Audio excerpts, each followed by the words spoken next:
Ini udah lama ya jadi pendeta ya. Yang Matius Miraj ini,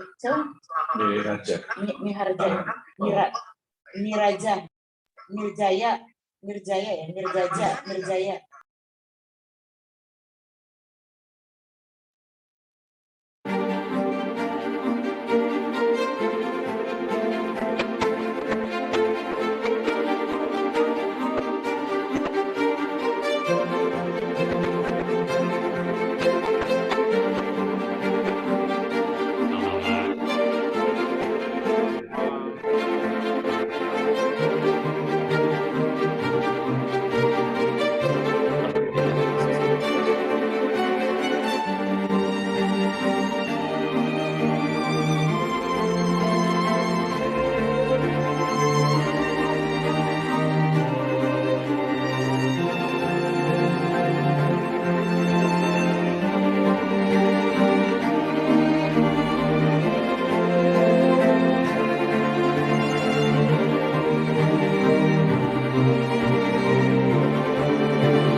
Ya, selamat malam, salam sejahtera buat kita semua, Bapak, Ibu, Romo, dan pengajar kita yaitu Bapak Indra yang terkasih.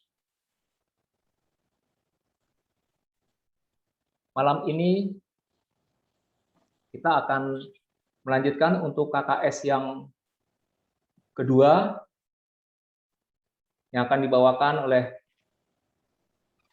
Bapak Dr. Hewan Michael Indra Wahyudi dengan tema mengelola ketakutan, yaitu mujizat alam yang diambil dari Injil Yohanes bab 6 ayat 16 sampai 21 dan Injil Matius bab 8 ayat 23 sampai 27.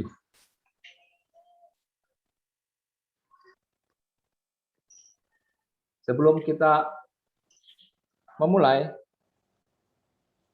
mari kita berdoa dulu. Kita siapkan hati. Mungkin kita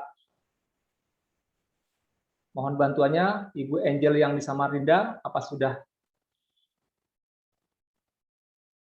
connect atau sudah datang? Sudah, Pak. Ya, silakan Ibu Angel, waktu saya berikan untuk doa pembuka KKS yang kedua malam ini. Baik, terima kasih untuk waktu yang diberikan. Mari saudara-saudari terkasih, sebelum kita memulai KKS kita pada malam hari ini, kita bersatu di dalam doa, dalam nama Bapa dan Putra dan Roh Kudus. Amin. Selamat malam Allah Bapa, selamat malam Allah Putra, selamat malam Allah Roh Kudus. Kembali kami mengucap syukur ya Bapa, pada hari ini, sepanjang hari ini, Engkau memelihara kami, Engkau menyertai kami, dan semua segala kebaikan dan kemurahan yang boleh kami terima. Sampai pada malam hari ini kami boleh bersama-sama di sini berkumpul untuk menerima pengajaran KKS tentang mujizat Tuhan, mujizat alam. Bapa, bukalah hati kami pribadi lepas pribadi ya Bapa, agar kami mau dengan rendah hati untuk mendengar dan duduk diam menangkap apa yang ingin Engkau sampaikan kepada kami. Bapa, kami juga berdoa untuk pembawa materi pada malam hari ini, Bapak Mikael Indra. Sekiranya Bapak, biarlah Engkau ya Bapak yang bekerja atas diri Bapak Indra, sehingga Bapak Indra dapat menyampaikan apa yang ingin Engkau sampaikan kepada kami semua seturut dengan kehendak-Mu. Bapak, kami juga Perkenalan materi. memohon sekiranya biarlah Engkau menguduskan segala jaringan dan media yang akan kami gunakan di dalam pengajaran ini. Bapak, kami mohon ampun atas segala kelemahan dan kekurangan kami. Sekiranya biarlah Engkau ya Bapa yang membimbing dan selalu menyertai kami. Bapa, sebentar lagi kami akan melaksanakan pengajaran ini. Biarlah ya Bapa, Engkau yang menyertai, biarlah Engkau yang berkuasa, biarlah Engkau ya Bapa yang selalu bekerja atas diri kami, sehingga kami dapat memperoleh apa yang seperti yang Engkau kehendaki. Semua ini ya Bapa, kami persembahkan di dalam nama Tuhan Yesus Kristus. Kemuliaan kepada Bapa dan Putra Roh Kudus, seperti pada permulaan, sekarang, selalu, dan sepanjang segala abad. Amin. Dalam nama Bapa dan Putra dan Roh Kudus. Amin. Terima kasih untuk Bu Angel dari Samarinda sudah membuka doa untuk malam ini yang KKS yang kedua. Untuk berikutnya saya akan membacakan untuk rundown acara. Adapun rundown acara yang pertama adalah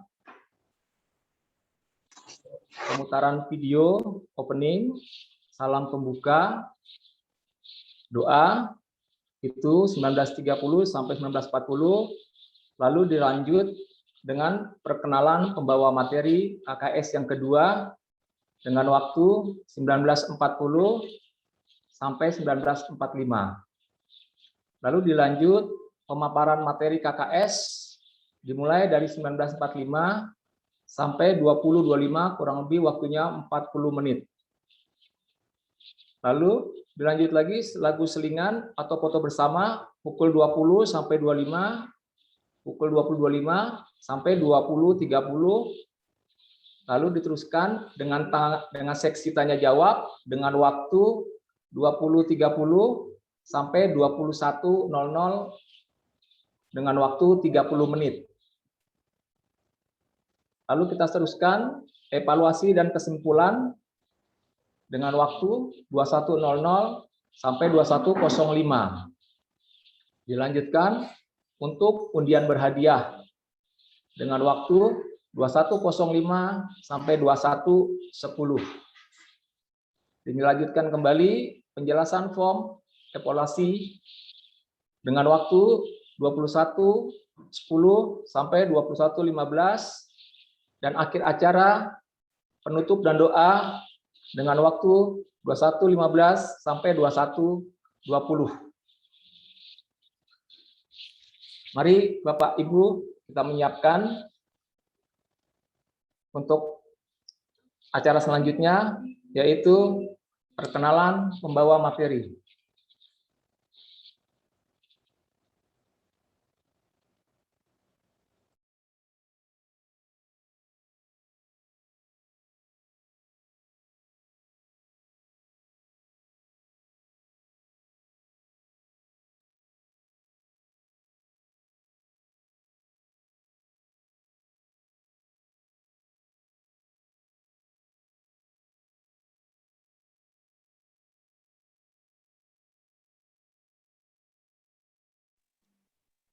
Masih di mute Pak Pria.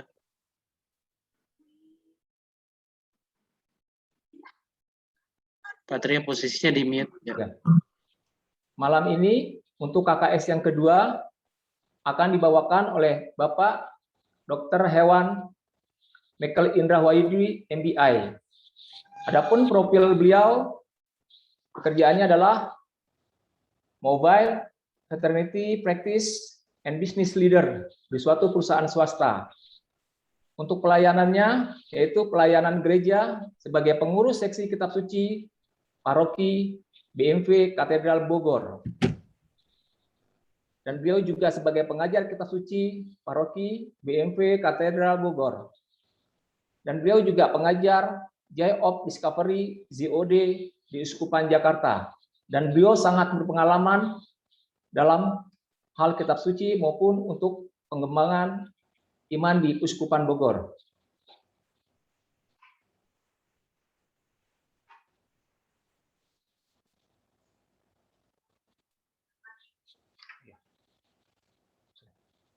Sekarang kita lanjut untuk pemaparan materi.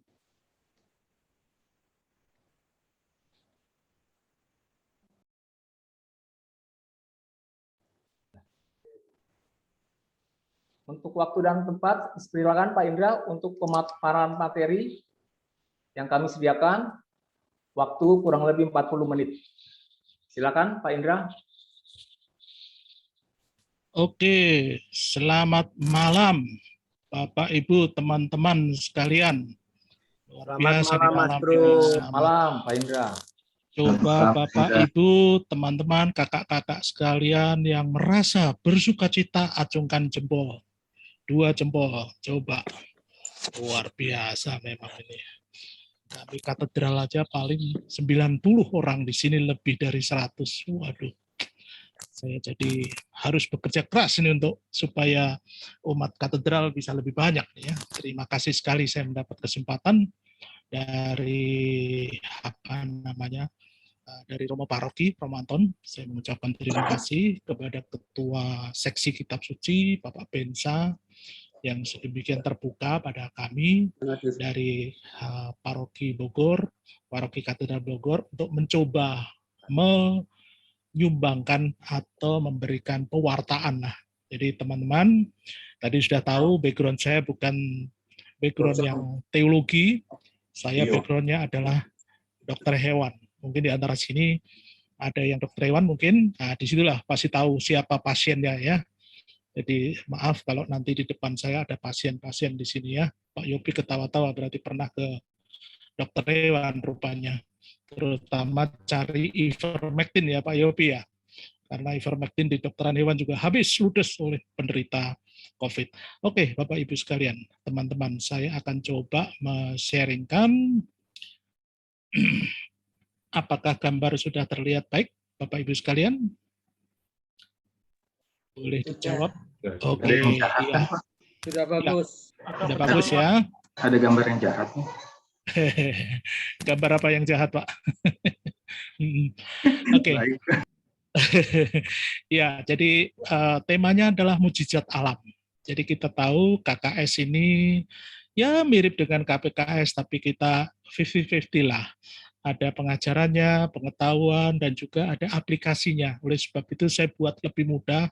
Apa sih mujizat alam? Wah, saya teringat dengan terakhir ini mengenai ketakutan, kekhawatiran. Nanti nyambung dengan BKSN. Kayaknya klop-klop ini kalau saya masukkan, karena para murid juga mengalami kecemasan, ketakutan. Nah, kami ambil dari 2 perikop, Yohanes 6, 16-21 menjadi satu pokok utama pembicaraan kami di sini, ditambah dengan Matius 8, 23, 27. Oke. Nah, adapun pokok bahasan, saya seperti biasa mengatur demikian. Nah, ada tujuan penting sekali, Bapak Ibu, teman-teman, kakak-kakak, karena tujuan ini setelah selesai ini saya harus mendapatkan apa? Capek-capek selama 2 jam, ucapan saya hanya 40 menit, tentunya harus mendapatkan sesuatu. Oh ya, satu hal lagi, saya sudah membuat tulisan, coretan ala model saya yang Bapak Ibu sudah terima tentunya. Nah, di situ adalah merupakan satu kayak transkrip Jadi apa yang saya omongkan, saya mengikuti itu. Jadi kalau lepas, tolong saya diperingatkan. Nah, seyogianya saya tidak akan bicara banyak yang ada di situ, tapi alurnya seperti itulah. Karena waktunya hanya 40 menit oleh panitia, diharapkan demikian. Nah, kemudian yang kedua adalah mengenai perikop bahasan. Ini merupakan hal yang penting. Jadi apa yang kita dapatkan dari Yohanes 6 ini, kemudian rasa takut. Nah, ini yang biasa menghinggapi kita. Dan kemudian kalau gitu bisa nggak dikelola ya? Apakah sifatnya destruktif atau konstruktif? Nah, kita tinggal pilih karena kita punya kebebasan memilih. Tentunya teman-teman, Bapak Ibu sekalian, kakak-kakak juga bisa merasakan bagaimana rasa takut itu. Nah, kemudian dari uraian sedikit ini, walaupun nampaknya hanya perikopnya pendek, tentunya ada inti pesan. Ada satu hal yang bisa kita dapatkan. Nah, kemudian kita aplikasinya, refleksi diri kita bagaimana. Setelah melihat, mengenal, dan kemudian mencoba menyimak daripada sabda Tuhan itu. Baik. Nah, tujuan ini adalah jelas kita ingin tahu seberapa jauh sih isinya dan maksudnya. Nah, itu teman-teman, Bapak Ibu sekalian, rasanya sudah bisa mendalami sendiri nantinya. Saya sifatnya hanya memberikan, memprovokasi, mengantarkan supaya kita semua sama-sama akrab dengan kitab suci, khususnya isi dan maksud daripada satu perikop yang penting, yaitu Yohanes 6 ini. Kemudian bagaimana ya aplikasinya? Apakah bisa kita dapatkan? Mencoba masuk di dalam kehidupan kita.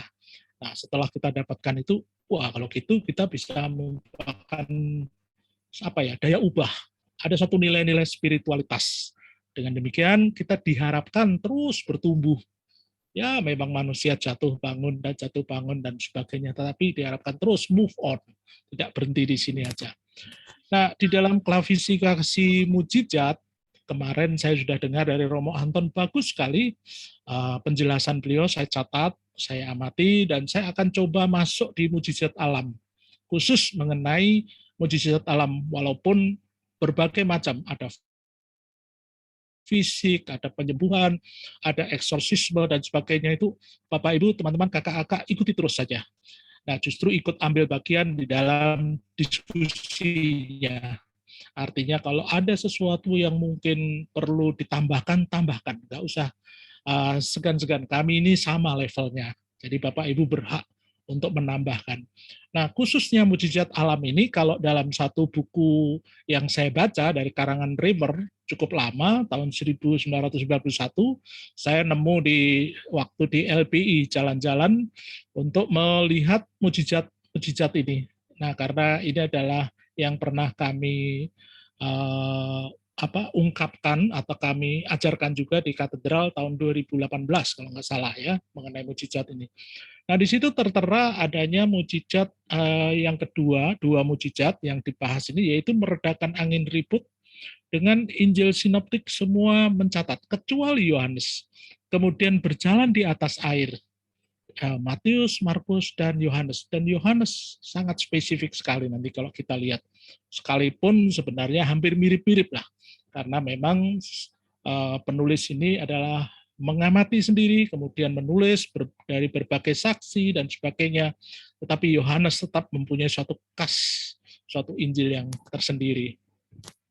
Nah, seperti tadi saya katakan, kita perikop bahasanya mengambil di dua topik yang utama. Nah, kita coba masuk agak detail sedikit, tentunya nggak sampai dalam ya. Kalau dalam tentunya di KPKS. Saya kira saya sarankan Bapak Ibu, teman-teman, kakak-kakak masuk KPKS jauh lebih tertata rapi.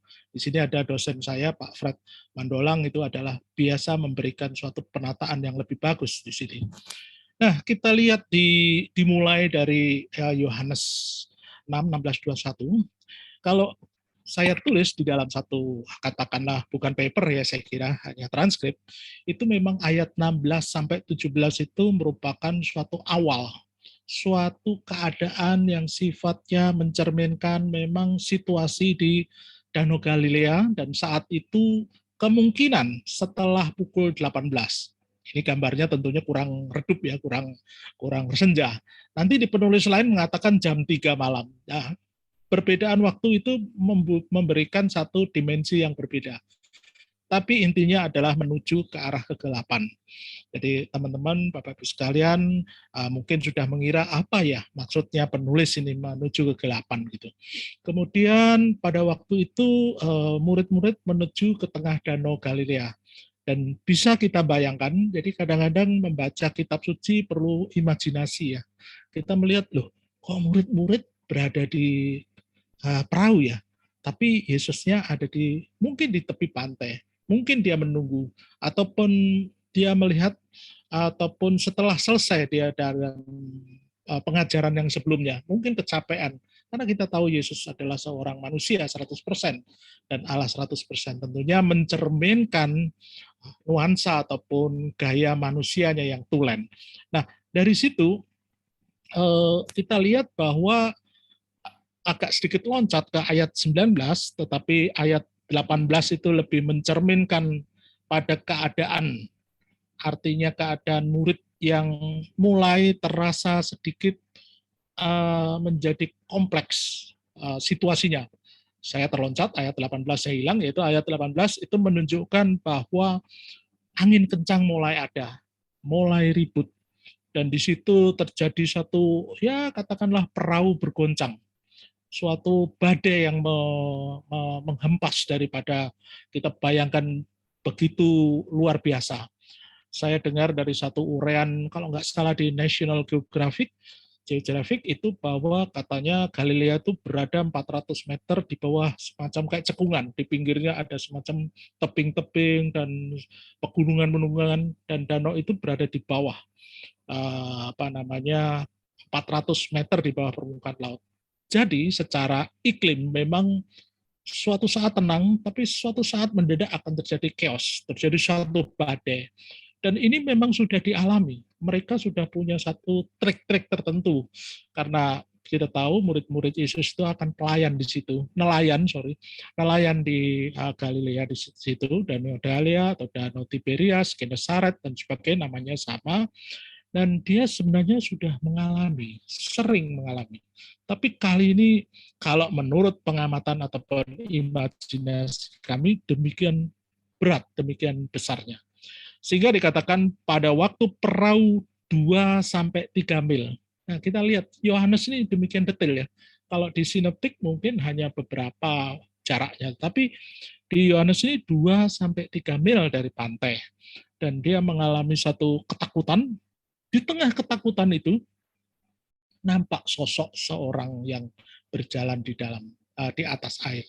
Dan ini merupakan suatu, katakanlah, awal tensi ataupun kisah ini menjadi naik. Yang tadi reda, biasa, sekarang menjadi naik. Jadi artinya menjadi heboh istilahnya. Nah, pada saat itu ternyata yang berjalan adalah Yesus. Jadi kita lihat cara Tuhan tidak disangka-sangka. Kalau kita coba sambil perhatikan ataupun simak, itu Tuhan merasa memberikan sesuatu yang tidak disangka-sangka. Dan pada klimaksnya daripada narasi ini, itu adalah dia mengatakan, tenanglah, aku ini, jangan takut. Nah, terjemahan aku ini pasti ingat teman-teman, siapa ya aku ini? Jadi sangat Yohanes itu sangat khas sekali. Selalu dia punya sifat khas kalau kita baca Yohanes. Kadang-kadang dia mengatakan saatnya, belum saatnya, kemudian aku ini, kemudian tanda-tanda, bukan mujizat, terus kadang-kadang menyelesaikan pekerjaan, itu berulang. Kalau kita amati di kitab Yohanes mulai dari bab 1 sampai bab 21. Tentunya penulis ini ada maksudnya, saya kira. Oke. Nah, kita dengarkan dari sekelumit film. Semoga suaranya akan lebih jelas ya. Coba kita dengarkan.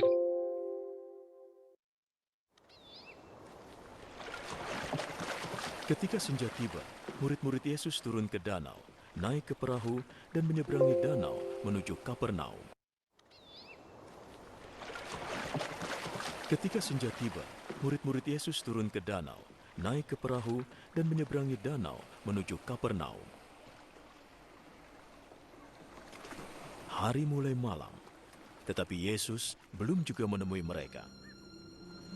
Sementara itu air mulai bergelora karena angin kencang.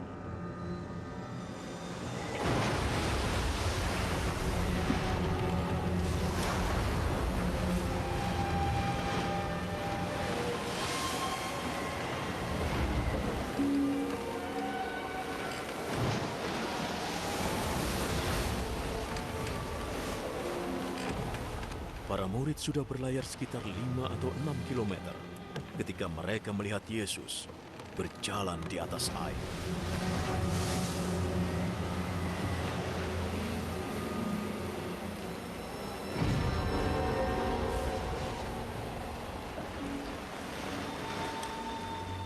Ia mendekati perahu dan mereka ketakutan.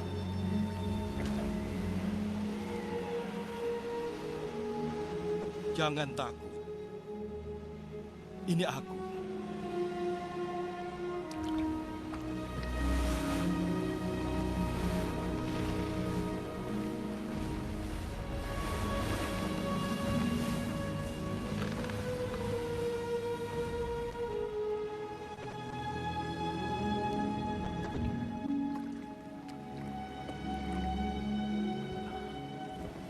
Dengan senang hati mereka menyambutnya ke dalam perahu.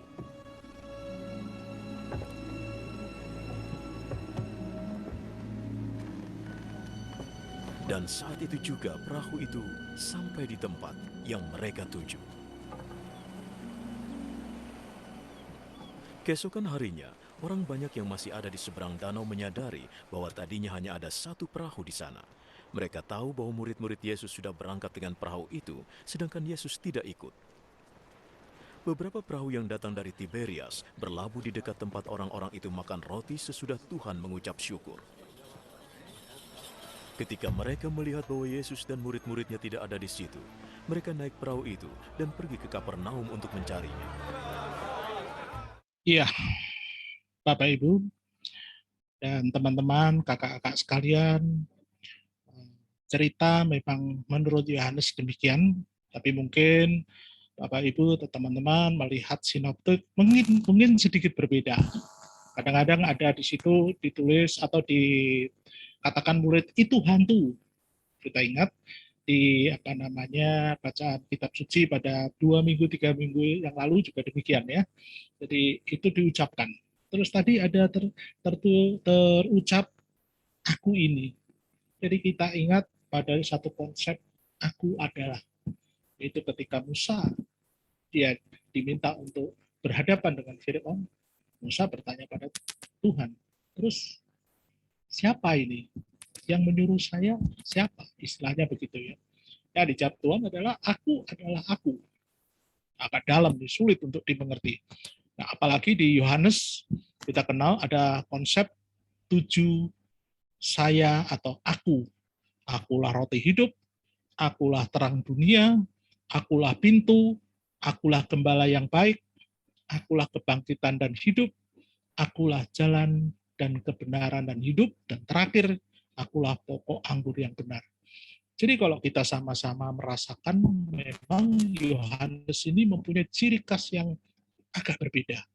Dia ingin menunjukkan bahwa, hai orang Yahudi, mulailah, berproseslah untuk percaya bahwa ada tanda kemuliaan. Jadi selalu berhubungan itu. Sedangkan Injil Sinoptik pada mujizat-mujizatnya itu lebih berarah pada belas kasihan. Artinya mempunyai tekanan yang berbeda, tapi tujuannya sebenarnya sama. Ya, itu. Nah, lebih mudah saya akan coba melakukan penyederhanaan. Ini biasa dilakukan oleh para pelayan komuni ataupun katekis. Jauh akan lebih mudah kalau kita mencoba menyederhanakan. Yang tadi saya katakan pada tahap awal, dimulai suasana yang tenang, dimulai si murid-murid mulai masuk ke perahu. Mungkin situasinya tenang walaupun sudah gelap. Nah, itu dikatakanlah di ayat 16 sampai 17. Kemudian di tahap komplikasi, mulai tensi mulai naik, itu pada ayat 18 sampai 19. Dan tahap klimaks tentunya itu akan masuk di ayat 20 tadi, di mana Yesus yang mengatakan tadi, jangan takut, ini aku. Dan itu tahap klimaks sekali. Begitu tahap klimaks itu dilakukan, suasana itu, disitulah terjadi efek yang luar biasa. Yang semula di tahap komplikasi, murid-murid merasa galau, merasa bimbang, ketakutan. Pada tahap solusi ini kita bisa bayangkan dia merasa suatu ketenangan. Jadi antara komplikasi dan solusi itu seperti kayak cermin, berbalik arah begitu. Dan pada tahap terakhir dikatakan bahwa para murid, Pak Yesus dan para murid masuk ke dalam perahu dan sampai kepada pantai secara bersama. Dan ini tentunya mempunyai satu simbol-simbol teologis yang luar biasa. Jadi sekalipun ini pendek, perikop ini pendek, tapi kita bisa mengembangkan, bisa menerapkan kita ke dalam kehidupan kita yang sangat mendalam. Nah, begitu pula mengenai yang Matius. Memang Matius 8, 23 sampai 27 itulah Injil sinoptik yang mungkin sedikit berbeda tetapi sama. Kalau yang tadi murid tidak bersama Yesus takut, sekarang Yesus ada di dalam perahu. Ceritanya sama, berada di perahu. Jadi perahu itu seperti kayak panggung sandiwaranya. Jadi penulis sudah mempersiapkan, oh panggungnya ini berupa perahu, berupa laut. Kemudian ada chaos dan sebagainya. Di Matius 8, 23, 27 itu hampir sama, malah Yesus ada di situ. Walaupun situasinya Yesus sedang tidur, karena mungkin kecapean dan sebagainya.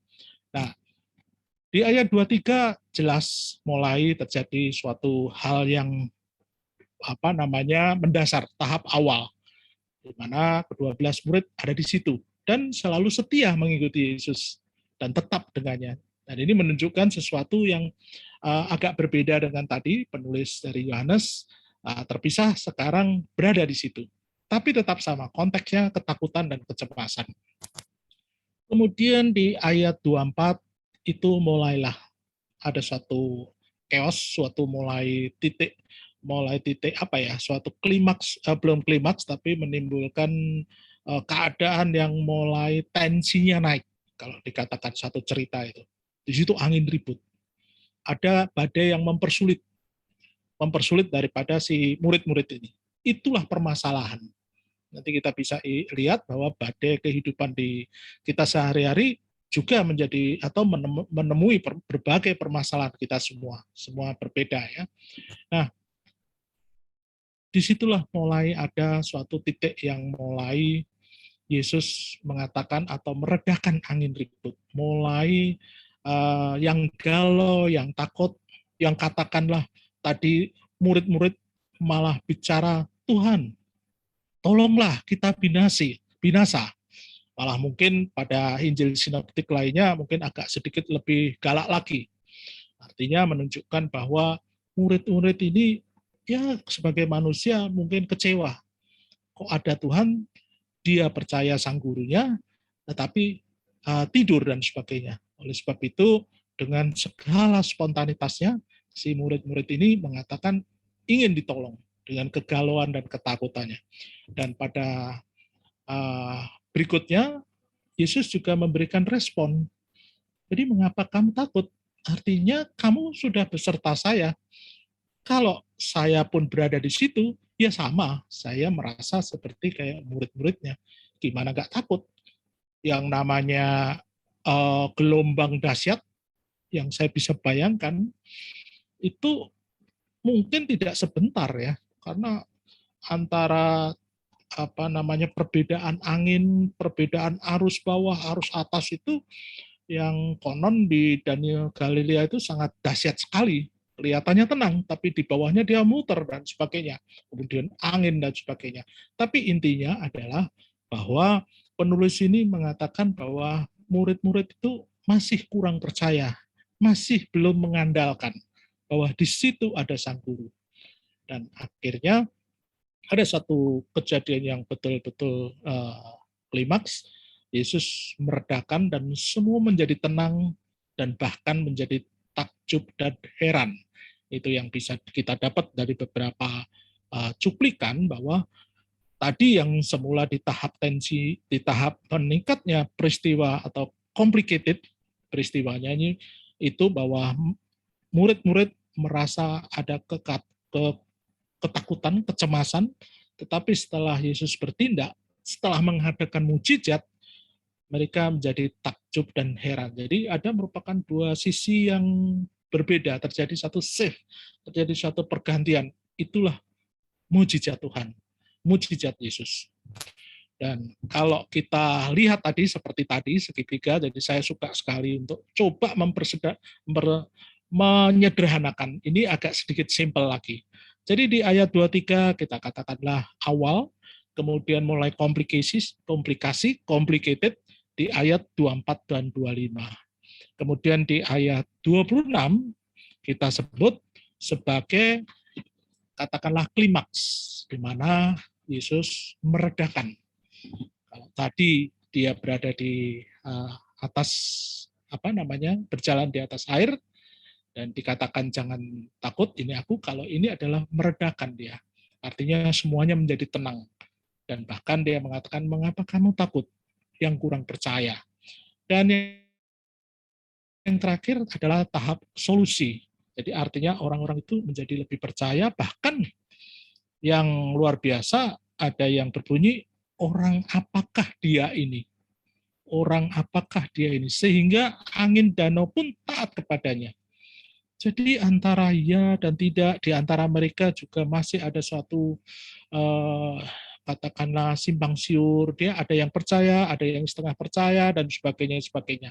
Dan itu merupakan suatu tahap yang setelah terjadinya klimaks.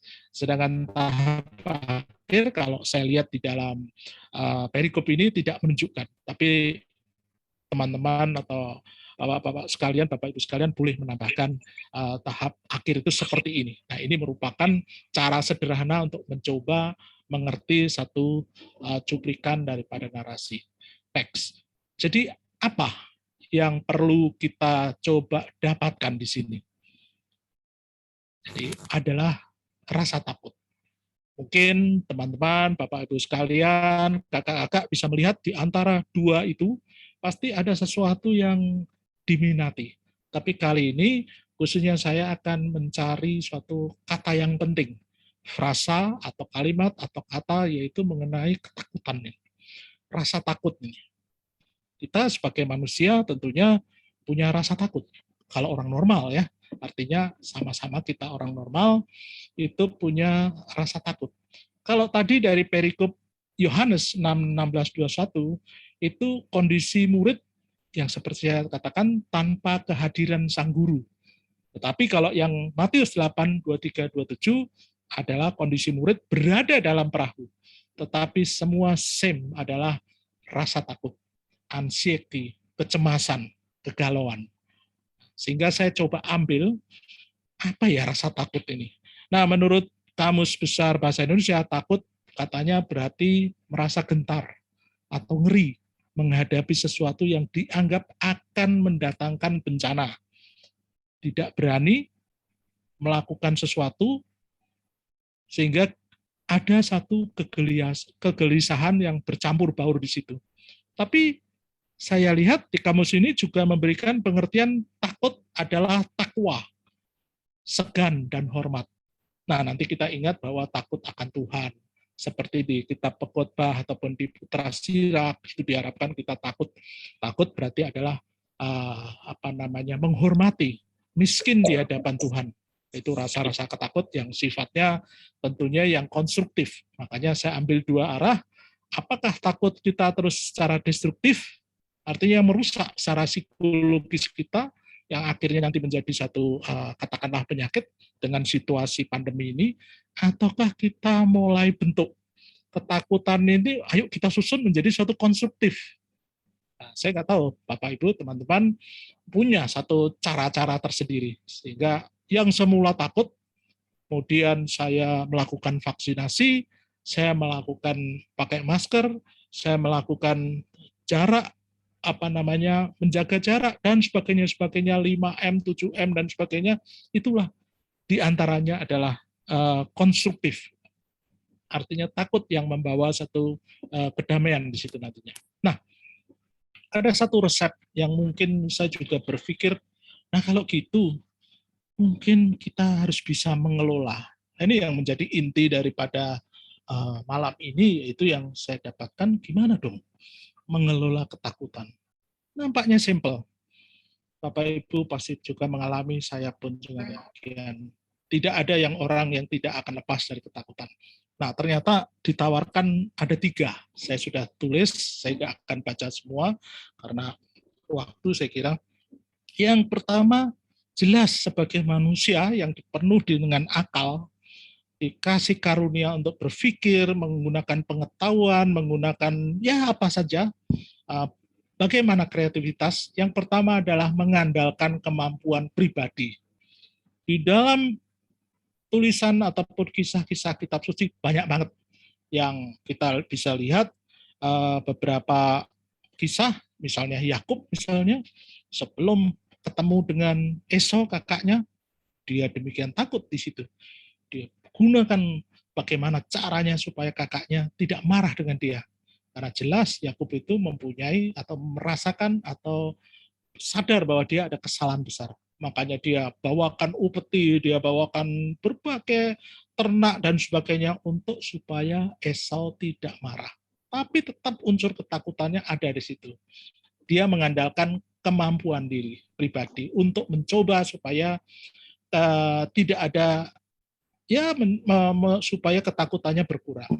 Yang kedua, kita selalu ingat ini, yaitu di Matius 26 ayat 6 ini sangat terkenal saya kira di persekutuan doa, di kelompok doa selalu mengatakan, ayo kita ikuti perintahnya. Apa sih? Jangan khawatir. Ya, gampang kita ngomongin.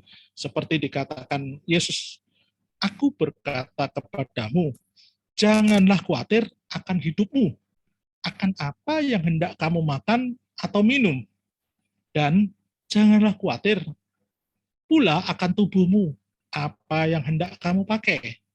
Bukankah hidup itu lebih penting dari makanan, dan tubuh itu lebih penting daripada pakaian. Nah, itu perintah-perintah yang mungkin sering kita dengar, tapi bagaimana ya aplikasinya? Apakah kita ini terus kalau gitu ya nggak usah kerja aja ya Pak ya? Kan saya nggak khawatir sekarang. Artinya apa? Tuhan kan memelihara saya. Burung pipit aja di udara juga dapat ya. Masa saya nggak dapat sih Pak? Nah, tentunya berbeda ya konteksnya, Bapak Ibu sekalian, dan saya pun juga tetap merasa khawatir. Kita sebagai kepala rumah tangga, sebagai ibu rumah tangga, sebagai anak juga pasti mempunyai satu tanggung jawab yang kita harus selesaikan. Kalau tidak selesai, ada satu kekhawatiran, tapi justru akan membuat yang sifatnya lebih konstruktif. Nah, kemudian yang ketiga, itu yang kita kenal dengan katakanlah berserah kepada Tuhan. Tuhan. Banyak sekali kisah-kisah di Perjanjian Baru yang kita coba baca adalah berserah kepada Tuhan. Nah, ini yang mungkin kita coba latih.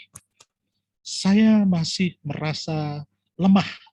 Bagaimana setelah saya pensiun di umur 58, 59 di tahun 2019, kemudian selama 2 tahun, saya merasa menganggur. Itu betul-betul kekhawatiran melanda diri saya. Saya adalah kepala rumah tangga, saya masih punya tanggungan anak sekolah dan sebagainya. Banyak teman-teman mengatakan, udahlah kok, berserahlah pada Tuhan. Iya, berserah yang bagaimana? Apakah saya diem aja tanpa kerja? Nah, nampaknya saya terus berdoa dan sebagainya selama 2 tahun nganggur. Rupanya Tuhan juga memberikan satu kesempatan untuk saya bekerja lagi. Makanya tahun 2021 di bulan Maret, 1 Maret, saya memimpin suatu perusahaan dari Thailand. Nah, disitulah saya mulai lagi bekerja seperti pada etape umur 40-50. Karena sekarang saya sudah menginjak di umur 60-an. Nah, berarti yang saya rasakan setelah membaca perikop-perikop ini, rupanya kita harus mengikuti kehendaknya, tetapi memang kita tidak bisa menghilangkan apa yang manusia perbuat. Hanya kita mencoba untuk memperbesar apa yang bisa kita kendalikan. Saya kira teman-teman, Bapak Ibu juga pernah dengar Stephen Covey ya, dari suatu guru motivator atau guru manajemen. Pokoknya kita semua di dunia ini perbesar apa yang bisa kita kendalikan. Kalau yang nggak bisa dikendalikan, misalnya COVID yang menyerang tiba-tiba, ya serahkan aja. Karena kita nggak bisa khawatir terhadap hal yang tidak bisa kita kendalikan. Semua ada di tangan beliau yang maha kuasa di sini. Tapi yang bisa kita kendalikan misalnya harus hidup sehat, banyak minum air, berolahraga sesuai ini, dan pikiran kita mulai harus dijernihkan. Itu hal-hal kalau menurut saya pribadi, saya bergumul dengan situ dan coba saya terus akan lakukan. Saya masih merasa berkekurangan, tetapi menurut hemat saya, ada sesuatu pelajaran tentunya. Di tengah ketakutan, kecemasan, kegalauan, kekhawatiran, ini pasti ada sesuatu. Ada sesuatu di balik itu yang bisa kita ambil. Apakah destruktif atau konstruktif? Nah, tentunya saya ingin konstruktif dong. Saya ingin menjadi lebih naik kelas. Pribadi saya menjadi lebih baik. Dengan adanya katakanlah force, kekuatan, ketakutan ataupun suatu gejala ini membuat saya menjadi tough, menjadi seorang manusia yang katakanlah dalam tanda petik tidak cengeng lah, tidak sedikit-sedikit Tuhan tolong saya mendapatkan pekerjaan, Tuhan tolong berikan saya makanan cukup, Tuhan tolong, ya itu tetapi paling tidak justru saya menginginkan kekuatan akan ketakutan. Karena hal itu tidak akan hilang, hanya kita meningkatkan kekuatan. Kalau vaksin itu meningkatkan imun, antibodi. Virusnya tetap ada, tetapi kita coba meningkatkan kemampuan kita. Nah, itu yang mungkin menjadi satu alasan bagaimana saya mengelola ketakutan menjadi yang lebih produktif. Nah, nanti di dalam bulan kitab suci, saya nyenggol sebentar, itu mirip sekali di Matius 14:27, tenanglah, aku ini jangan takut. Jadi Bapak Ibu sekalian, kalau nanti sosialisasi materi bulan kitab suci, pada pertemuan pertama akan ketemu. Di mana tema utamanya adalah Yesus sahabat seperjalanan kita. Artinya pada saat kita takut, pada saat kita khawatir, ya ada sahabat kita. Jadi boleh, saya juga merasakan, wah kalau itu saya boleh takut, cemas. Nah itu saya rasakan, tetapi saya ingat, saya coba perkuat, saya di depan saya ini ada roh penolong, ada roh penyerta. Hitam dan putih selalu saya dapatkan, selalu saya akan harus alami begitu. Tapi yang membedakan saya manusia sekarang dengan manusia dulu adalah saya lebih lebih tenang mencoba merasakan, oh di depan saya itu ada Roh Kudus, ada satu roh penyerta, roh kebenaran, roh penolong dan sebagainya. Mungkin di tulisan Santo Paulus banyak sekali ya untuk menyatakan demikian. Nah, inti pesannya adalah ada 4 saya kira. Yaitu saat Yesus meredakan angin ribut, berarti di situ saya dapatkan pelajarannya adalah berani menghadapi risiko. Kita udah kadung kecemplung nih, udah harus di tengah laut. Coba hadapi risiko, walaupun sedikit juga goyang-goyang, teriak-teriak, pokoknya hadapi.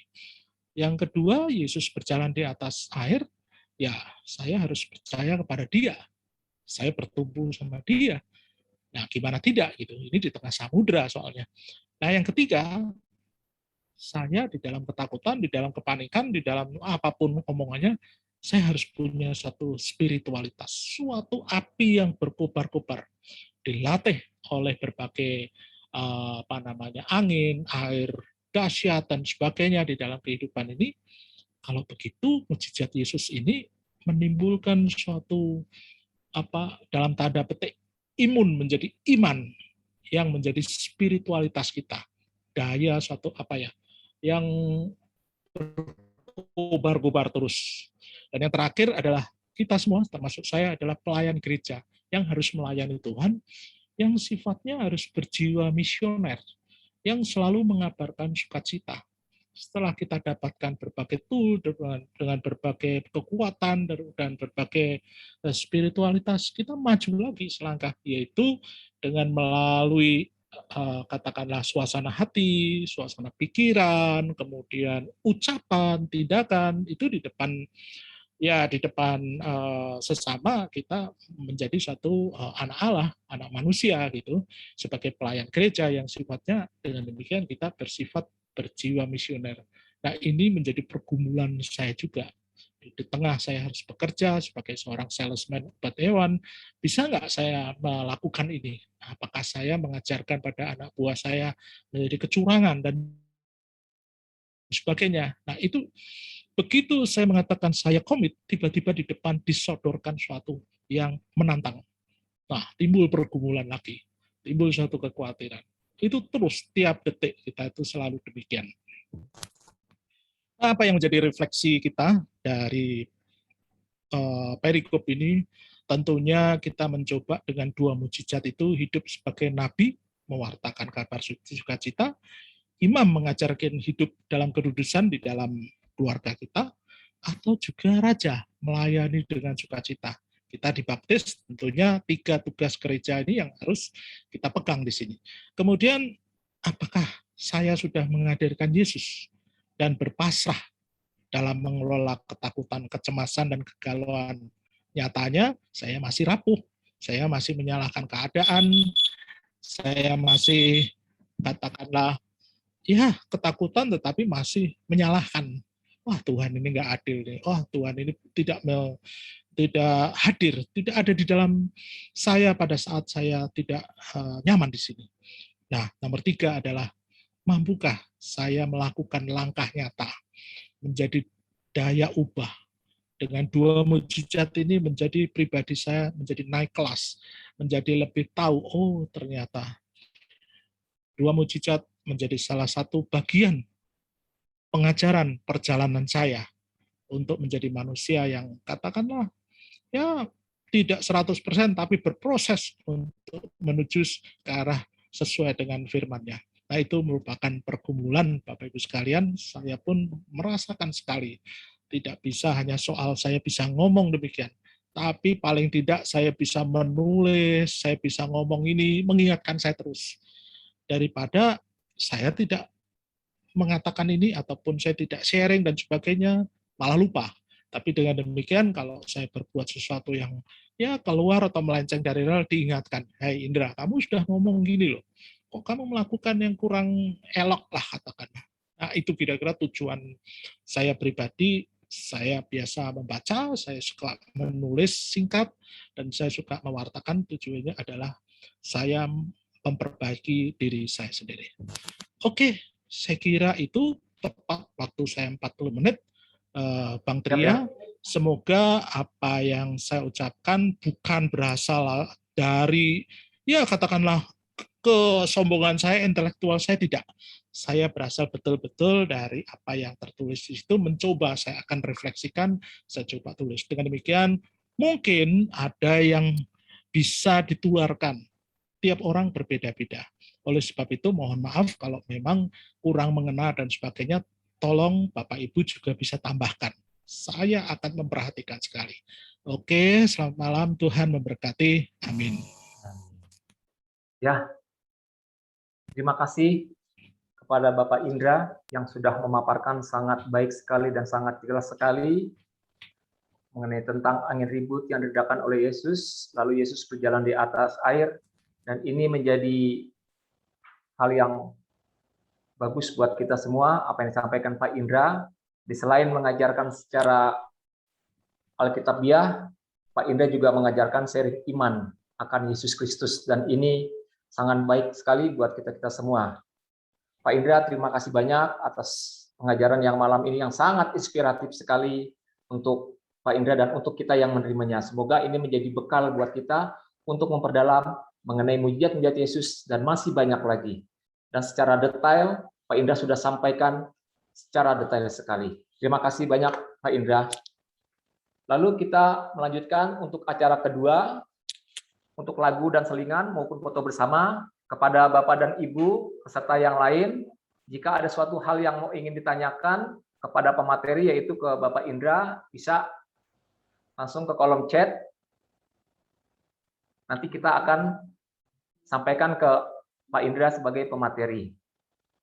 Sebelum kita masuk ke tanya jawab dengan waktu 30 menit, mari kita dengarkan untuk lagu selingan berikut ini.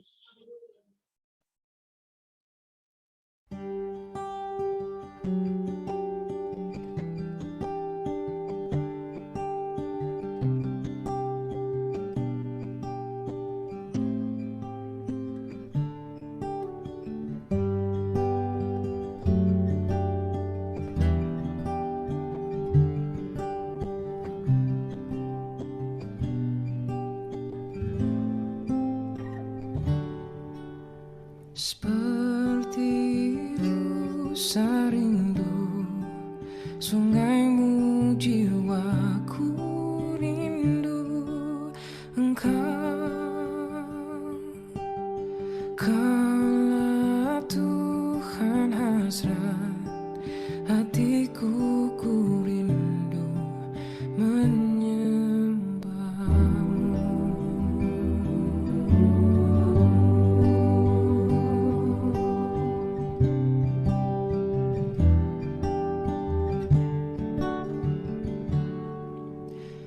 seperti rusa rindu, sungaimu jiwaku rindu engkau.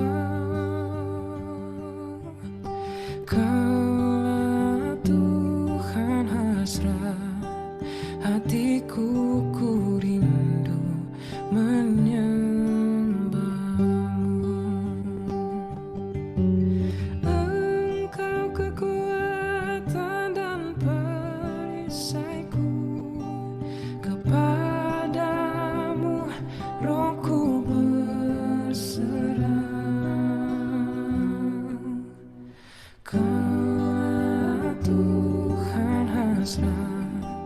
hatiku, ku rindu menyembahmu. Yesus, Yesus, kau berarti bagiku. Oh Yesus, Yesus, kau segalanya bagiku. Yesus, Yesus, kau berarti bagiku.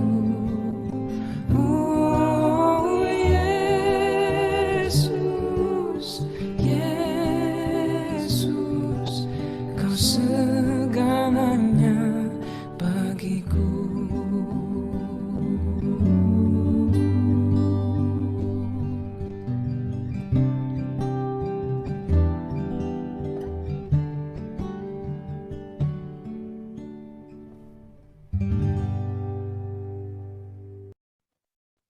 Ya, terima kasih atas lagu yang diberikan oleh host. Judul lagu ini adalah Rusa Rindu Sungai. Sama seperti kita juga rindu akan Yesus Kristus. Pada malam hari ini kita akan foto bersama sebanyak 6 kali. Dan ini semua peserta bisa disatukan untuk foto. Dan kami akan mulai foto biar semuanya dapat view-nya, pesertanya, dan foto ini kita berdoa suatu kelak kita akan bersama Yesus. Dan kita yakini apa yang disampaikan Pak Indra, kita akan bersama Yesus. Mari Bapak Ibu, untuk kameranya dipersilakan, dihidupkan. Dengan hitungan 1, 2, 3 kita mulai sebanyak 6 kali ya Bapak dan Ibu. Mulai dengan senyum, dengan wajah yang ceria, dengan sukacita. 1, 2, 3. Ya. Kita mulai lagi. 1, 2, 3. 1 lagi. 1, 2, 3.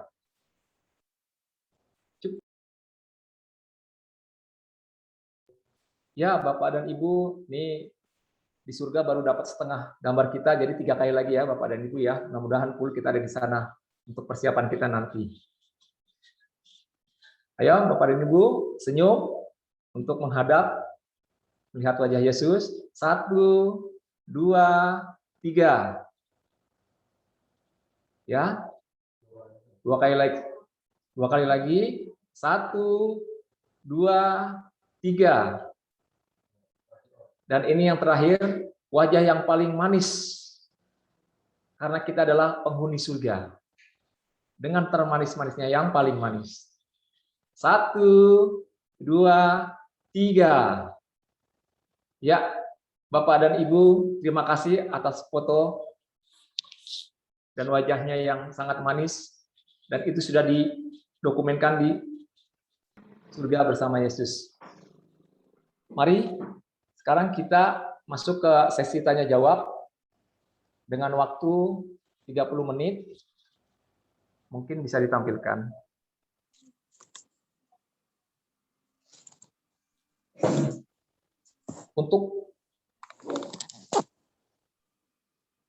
Untuk sesi tanya jawab, kita ada satu pertanyaan yang mungkin bisa langsung dijawab oleh Bapak Indra. Yang ditanyakan, yang bertanya adalah Pak Yosef L. Pertanyaannya adalah sebagai berikut. Ketika Petrus takut dan berteriak, "Tuhan, selamatkan aku." Dan Tuhan datang menyelamatkan. Bagaimana dengan kondisi saat ini? Tuhan ada di mana? Kita yang sedang ketakutan dalam hidup, pandemik gak habis-habis, PPKM gak putus-putus, lanjut terus. Gimana kita bisa merasakan kehadiran Tuhan? Itu pertanyaan dari Pak Yosef dan sangat bagus sesuai dengan keadaan kondisi sekarang. Terima kasih Pak Yosef atas pertanyaan yang sangat inspiratif sekali. Mungkin Pak Indra bisa langsung menjawab, saya persilakan. Ya, apa yang dikatakan Pak Yosef ya sebenarnya saya merasakan juga ya. Artinya kita ini dalam satu perahu yang sama-sama takut, sama-sama teriak. Hanya yang membedakan adalah imun dan menjadi iman kita. Artinya bagaimana kita mengelolanya. Saya tidak bisa mengatakan ucapan saya, resep saya. Oh, kalau resep saya untuk obat hewan, Pak, masalahnya. Jangan minta resep ke saya ya. Saya itu untuk resep nyuntik, vaksin, kucing, dan anjing. Jadi hati-hati jangan minta resep ke saya. Padahal beberapa sama sebenarnya bisa untuk manusia. Ya, artinya memang suatu misteri ya, di mana saya dan Bapak Ibu sekalian setiap kali memohon, setiap kali meminta, kok nampaknya tidak selalu, ya menurut ukuran kita tidak selalu dijawab tepat waktu atau sempurna. Nah, setelah kita berkumpul atau berkomunitas seperti ini, mungkin Bapak Ibu bisa ikuti KPKS, ikuti persekutuan doa itu dari pastor, dari orang-orang yang memberikan satu pewartaan, itu kita bisa ambil satu pelajaran. Oh, ternyata memang Tuhan itu punya rencana. Nah, rencananya gimana? Ya misteri. Tidak ada seorang satupun yang tahu. Artinya kita hanya tahu bahwa Tuhan itu adalah Maha Tahu dan bijaksana. Hanya di situ kita membuat, katakanlah, disposisi ataupun sikap hati dan pikiran kita ini kita siapkan. Apakah kita ikut terbenam di dalam situasi? Apakah kita yang akan mengendalikan? Misalnya ada orang yang menjolimi saya, dan yang memang kebetulan sering gitu. Apakah kita terseret ke terpancing oleh kata-kata dia, atau saya coba senyum dalam diri sendiri. Oh iya ya, saya ini ternyata lucu juga ya, karena dijolimi. Saya ini bodoh juga ya, karena saya ditipu sampai 1 M dan sebagainya. Itu saya rasakan itu. Artinya saya punya pengalaman itu. Persis yang omongan Pak Yosef, saya merasakan. Jadi kalau menurut saya, artinya bukan merupakan jawaban saya yang untuk semua orang, artinya kita memang harus berubah menurut apa yang dikehendaki Tuhan dengan cara-cara yang sering kita dapatkan di kitab suci. Nah, kayak apa? Ya memang itu suatu misteri yang kita harus dapatkan terus, yaitu akrab dengan kitab suci. Mungkin dengan itu kita akan menemukan apa ya yang harus saya lakukan ini.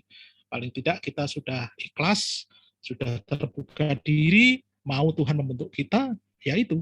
Gitu. Mungkin dari teman-teman lain boleh loh nambahkan, ini bukan saya aja gitu, karena saya juga butuh masukan teman-teman. Begitu Pak Tria. Ya, baik. Terima kasih Pak Indra atas jawabannya. Secara simpel tadi Pak Indra juga sangat mengenai ya pertanyaan yang disampaikan Pak Yosef itu. Biarlah yang membentuk diri kita adalah Yesus. Kita yakin dan percaya.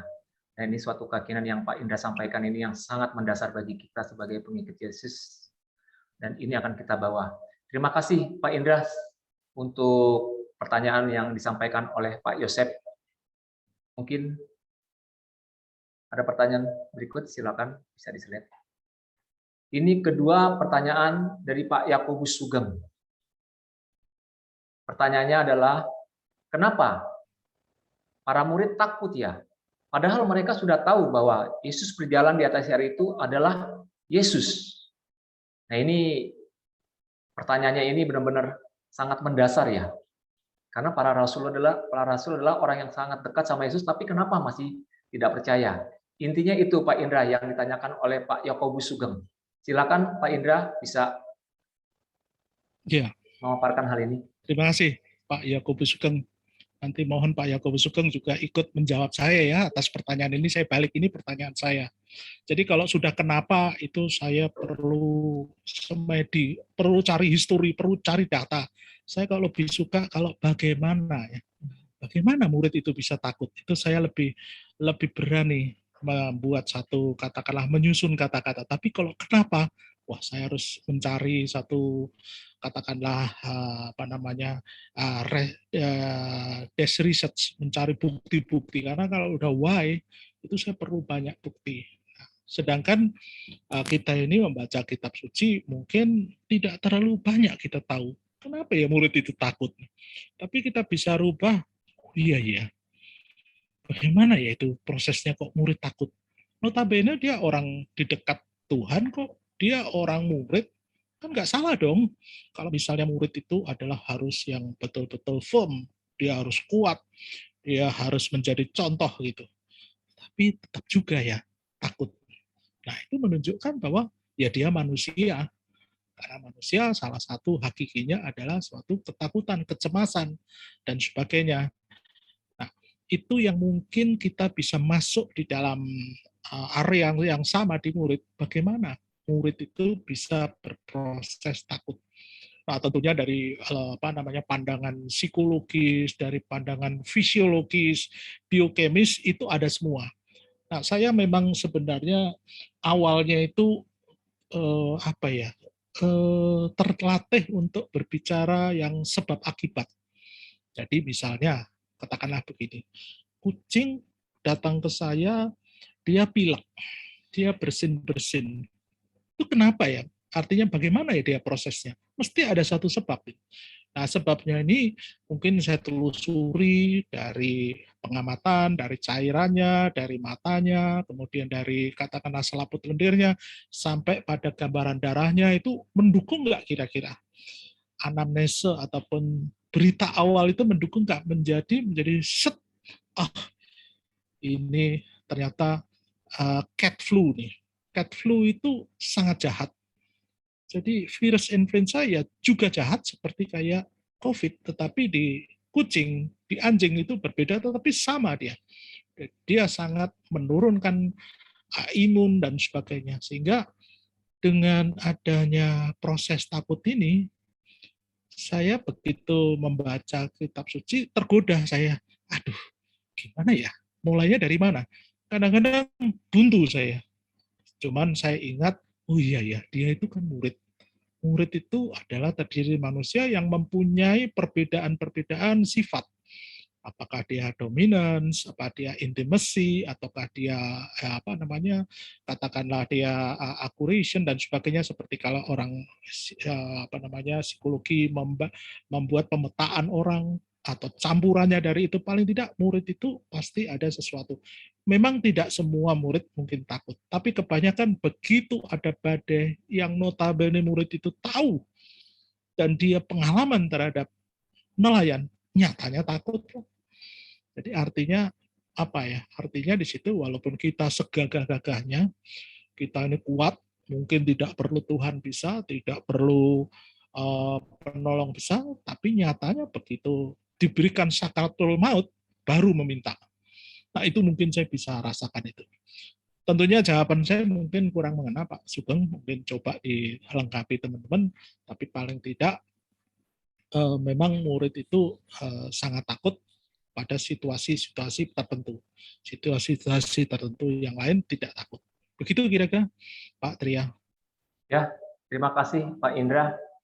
Ada statement yang buat kita juga untuk introspeksi ya, yang Pak Indra sampaikan pada saat nanti kita akan menuju rumah Bapak atau sakaratul maut, baru kita pasrah. Tapi selama hidup masih belum pasrah ya kekuatan manusia. Dan ini tadi Pak Indra sampaikan, ya hendaknya apapun yang terjadi kita harus pasrah ya Pak Indra ya. Terima kasih banyak Pak Indra, apa ya jawaban yang diberikan untuk Pak Sugeng. Pertanyaan berikut adalah yang ketiga dari Ibu Angela Ana Mariani. Pertanyaan dari Ibu Angel, bagaimanakah berserah secara total? Dalam arti di tengah penyerahan itu sering kita mengalami intimidasi atau penekanan dengan keterbatasan kita sebagai manusia. Pertanyaan ini sepertinya sangat menohok ya buat sama kita ya. Mungkin Pak Indra bisa menjelaskan apa yang menjadi pertanyaan Ibu Angel. Dipersilakan Pak Indra. Iya, luar biasa ini pertanyaan-pertanyaan yang nampaknya gampang sekali dijawab, tapi ternyata itu tadi, saya tuh kadang-kadang kalau menjawab atau berkata teman-teman itu gampang sekali ngomong, tapi begitu saya ngomong ini, langsung di hadapan saya ada satu challenge. Nih, seolah-olah Tuhan ngasih tahu nih kamu saya kasih permasalahan ya, coba kamu berserah total. Gimana caranya? Tunjukkan di hadapanku, di hadapan Tuhanmu ini, mampu gak kamu berserah total? Nyatanya juga lemah juga, masih merasa, aduh Tuhan, janganlah berserah gitu aja, uangku kan masih hilang segitu, tidak balik. Saya memang pengen balik uang itu pada saya, kan itu diperlukan untuk keluarga saya, diperlukan ini, sehingga saya harus jual ini untuk menutupi di utang di bank dan sebagainya. Nah, dari situ saya merasa latihan untuk berserah total. Artinya apa? Saya harus membuka diri, apa ya, Tuhan itu bicara pada saya. Walaupun kadang-kadang saya untuk konsentrasi sekian detik atau 1 menit aja sulit. Nah ini saya mesti perlu belajar bermeditasi dengan guru saya Pak Fred Mandolang. Semoga di sini masih ada itu. Beliau itu undang saja untuk melatih kita untuk bermeditasi. Karena apa? Dengan bermeditasi saya kira melatih kita untuk berserah. Itu yang menurut saya salah satu ya, bermeditasi, kemudian pasrah, katakanlah bukan pasrah dalam arti kita tidak usaha, tetapi kita betul-betul oke lah Tuhan. Kalau memang ini sudah bukan bagianku, yang tidak bisa saya kendalikan, ya wislah. Mohon Tuhan beri kekuatan saya aja untuk saya masih bisa mengalirkan ataupun mengayuh sepeda lah istilahnya. Dalam situasi saya tidak punya kerjaan, di dalam 2 tahun yang lalu, saya cuma berharap Tuhan, Tolong saya beri kekuatan, saya tetap akan mencari pekerjaan, supaya saya masih mendapat predikat bahwa saya kepala rumah tangga, saya masih mampu. Saya hanya itu aja. Saya tidak mengatakan, Tuhan, kembalikan saya menjadi orang yang serba punya, serba yang mempunyai kemampuan apapun. Itu kok kayaknya jauh daripada itu. Yang penting saya diberi kekuatan, saya coba jalankan, ya wes. Itu mulai tumbuh terakhir-terakhir ini. Tapi semula rasanya sama dengan Bapak Ibu sekalian, rasanya tidak percaya dan tidak terima. Lah wong aku ini sudah pelayanan loh Pak. Aku ini sudah ngikutin. Saya sudah berkorban waktu, berkorban tenaga, biaya, kadang-kadang perasaan. Saya pernah jadi 2 kali ketua wilayah pada usia tahun 40, umur 40 di era 2000-an. Itu juga 2 kali periode saya merasa juga kadang-kadang katakanlah dihina oleh umat marah dan sebagainya. Waktu itu juga ngomong, ya ini caranya gini, udahlah saya nggak usah pelayan. Nah, apakah itu namanya saya berserah secara total? Itu berproses, Bapak Ibu, tidak bisa saya jawab. Dan sampai sekarang pun lagi saya mencari juga. Oh, rupanya berserah itu, ya sudah. Saya mengatakan apa yang bukan bagian saya berikanlah pada Tuhan. Tapi kalau yang saya bisa lakukan, saya mencari pekerjaan, saya coba untuk membantu teman di dalam, ya katakanlah mencari solusi dan sebagainya, itu saya akan lakukan dengan senang hati. Saya kira itu Pak Tria, saya agak khawatir ucapan saya ini malah, ya memang akan balik pada saya gitu. Ya nggak apa-apa, saya juga untuk melatih diri saya sendiri. Terima kasih Pak Tria. Ya, terima kasih Pak Indra atas jawabannya. Apa yang disampaikan Pak Indra adalah poin yang sangat mendasar, adalah kita hidup harus berserah secara total apapun yang terjadi. Yang kedua, walaupun yang Pak Indra sampaikan dalam kehidupan yang Pak Indra alami, mungkin juga kita mengalami. Tetap kita harus berserah total dan tetap kita serahkan ini kepada Tuhan kita Yesus Kristus. Dan itu yang menjadi catatan buat kita, apa yang disampaikan Pak Indra, dan pertanyaan Bu Angel pun sudah menyampaikan ada kata-kata berserah secara total. Sepertinya antara pertanyaan dengan jawaban sudah match ya. Terima kasih Pak Indra atas jawabannya. Terima kasih juga pertanyaannya untuk Bu Angel. Mungkin ada pertanyaan berikut. Pertanyaan yang keempat. Yang bertanya adalah, ini Ibu Selveriana Sitohang. Pertanyaannya, mengapa menurut Yesus dan Matius berbeda cerita tentang keberadaan Yesus dalam perahu? Padahal Yohanes dan Matius sama-sama dalam satu perahu. Mungkin itu Pak Indra pertanyaannya, silakan. Ya, terima kasih. Ya, baik. Tadi pertanyaan lebih ke arah hidup, ke arah aplikasi, sama sulitnya juga menjawab. Sekarang pertanyaannya kepada kitab suci yang ya tidak gampang juga gitu. Jadi balik lagi, saya ganti ya, mengapa, jadi bagaimana ya, mohon maaf teman-teman, saya itu kalau mengapa itu merasa ada kekurangan, tapi kalau bagaimana agak beranilah saya ngomong begitu kan. Artinya di sini Yohanes Matius tadi saya katakan berbeda dalam arti cara pandangnya. Jadi kalau satu benda di tengah, mungkin Yohanes melihat dari sebelah sini di depannya, mungkin Matius dari belakangnya. Tapi intinya sama di sini. Hanya Yohanes mungkin mengatakan dia lebih banyak ke arah istilahnya adalah tanda kemuliaan. Sedangkan sinoptik itu adalah Yesus mengatakan atas belas kasihan. Nah, perahu ini dikatakan adalah semacam kayak media, adalah suatu sarana. Yang tadi saya katakan kayak panggungnya gitu lah. Di mana ada panggung, kemudian ada tokoh, ada katakan latar, mungkin latarnya itu adalah latar waktu, latar tempat, latar cuaca, geografis, dan sebagainya. Ini tiap pengarang punya satu angle yang berbeda. Tapi intinya jelas, Yohanes ingin memberitahukan pada para murid terutama daripada para orang-orang Yahudi agar dia makin lama makin percaya. Percayalah bahwa Tuhan itu ada, dia ada suatu kemuliaan.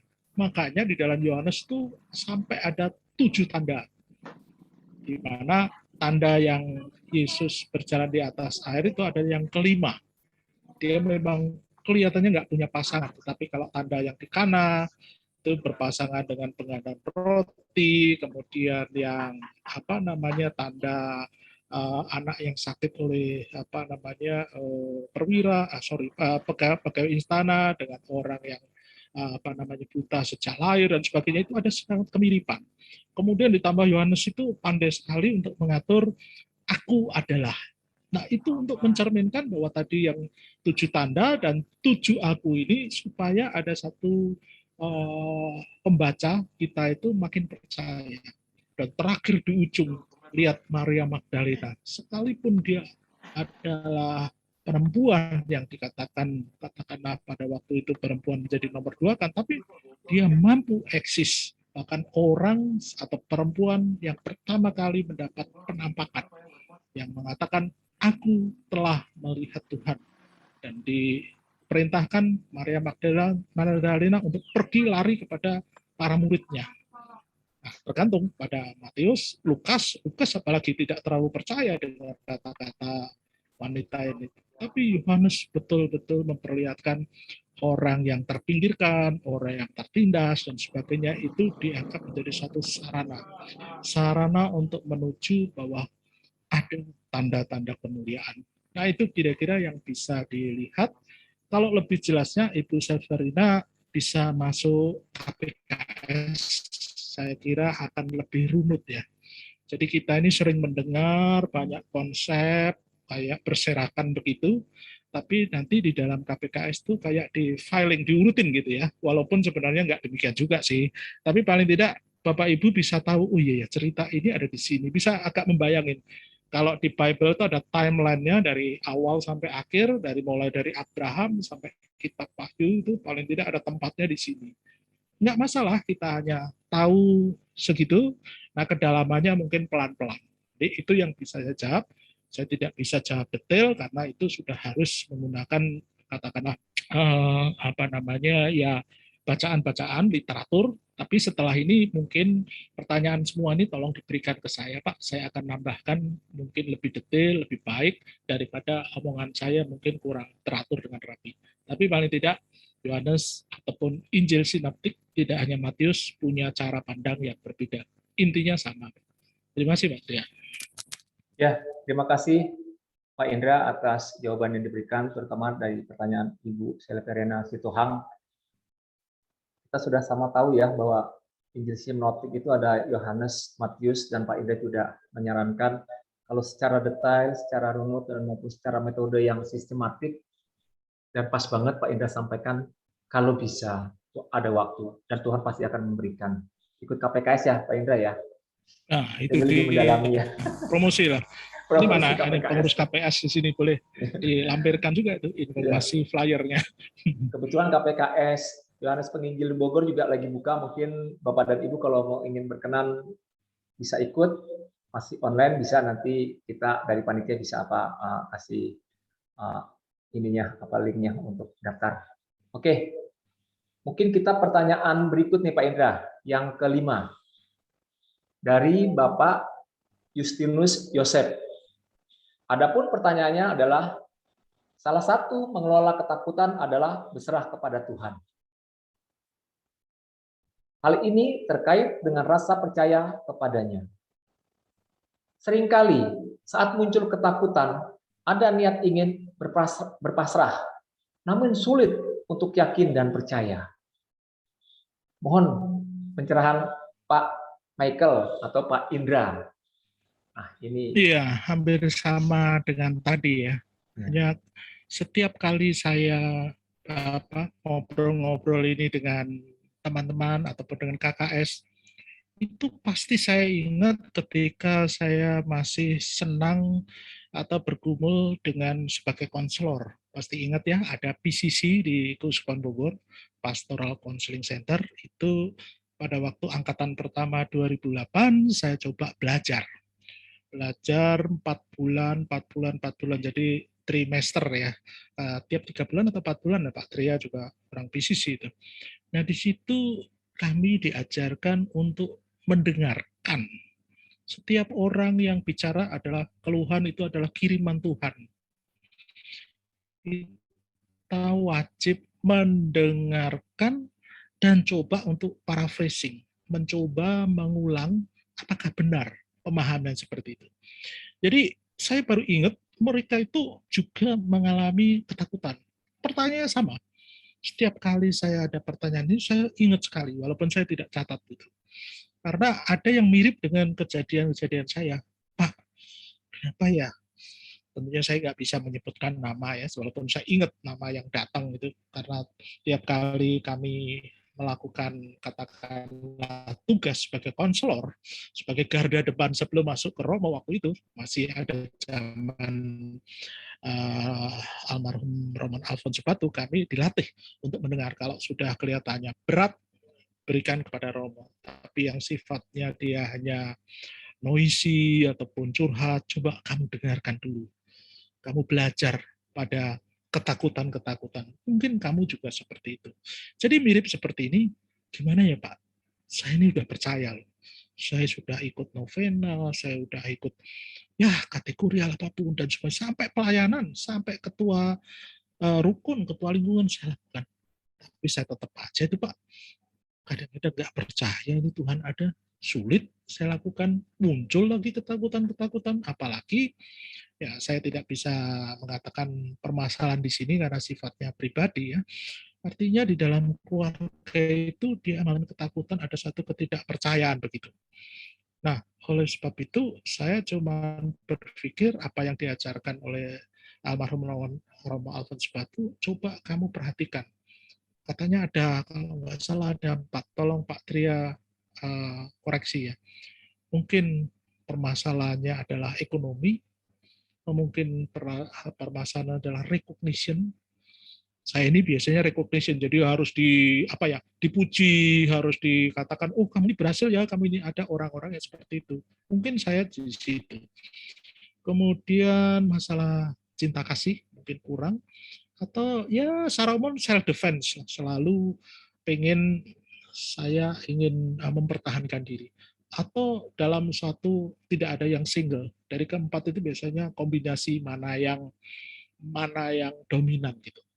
Jadi kalau yang saya lihat pertama kali, wah ini masalah ekonomi ini kayaknya. Kalau masalah ekonomi rasanya saya berikan ke PSE ini bantuan-bantuan, tapi mungkin dia mengarah kepada psikologis, mungkin mengarah kepada hubungan dan sebagainya pada situasi di keluarga.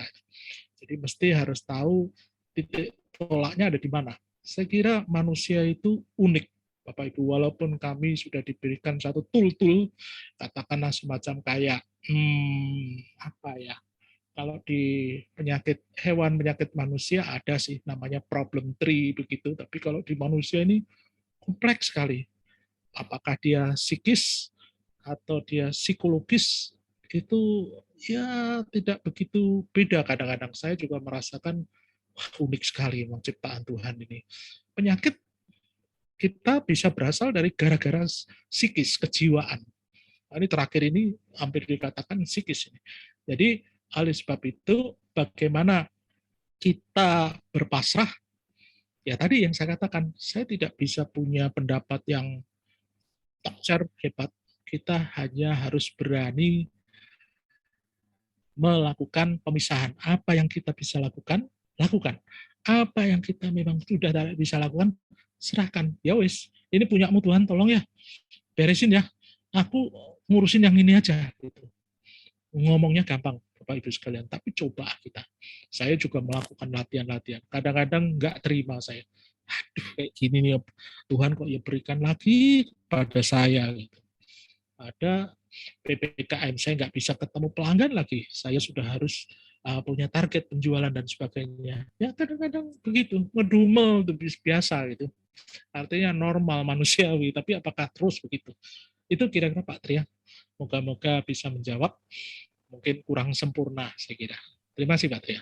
Ya, baik. Terima kasih Pak Indra. Pertanyaan keempat, kelima sepertinya hampir sama ya. Kita tetap harus bersandar, berpasrah, dengan berorientasi akan firman Tuhan ya Pak Indra ya. Dan ini ada pertanyaan yang terakhir Pak Indra. Untuk pertanyaan yang keenam dari Pak Sarjono. Dan ini waktunya kurang lebih bisa dijawab 3 menit, nanti lanjut ke evaluasi. Mungkin ini pertanyaan yang keenam, bukan pertanyaan yang terakhir, akan tetapi untuk pertemuan malam ini yang keenam adalah yang terakhir. Karena pertanyaannya cukup banyak nih Pak.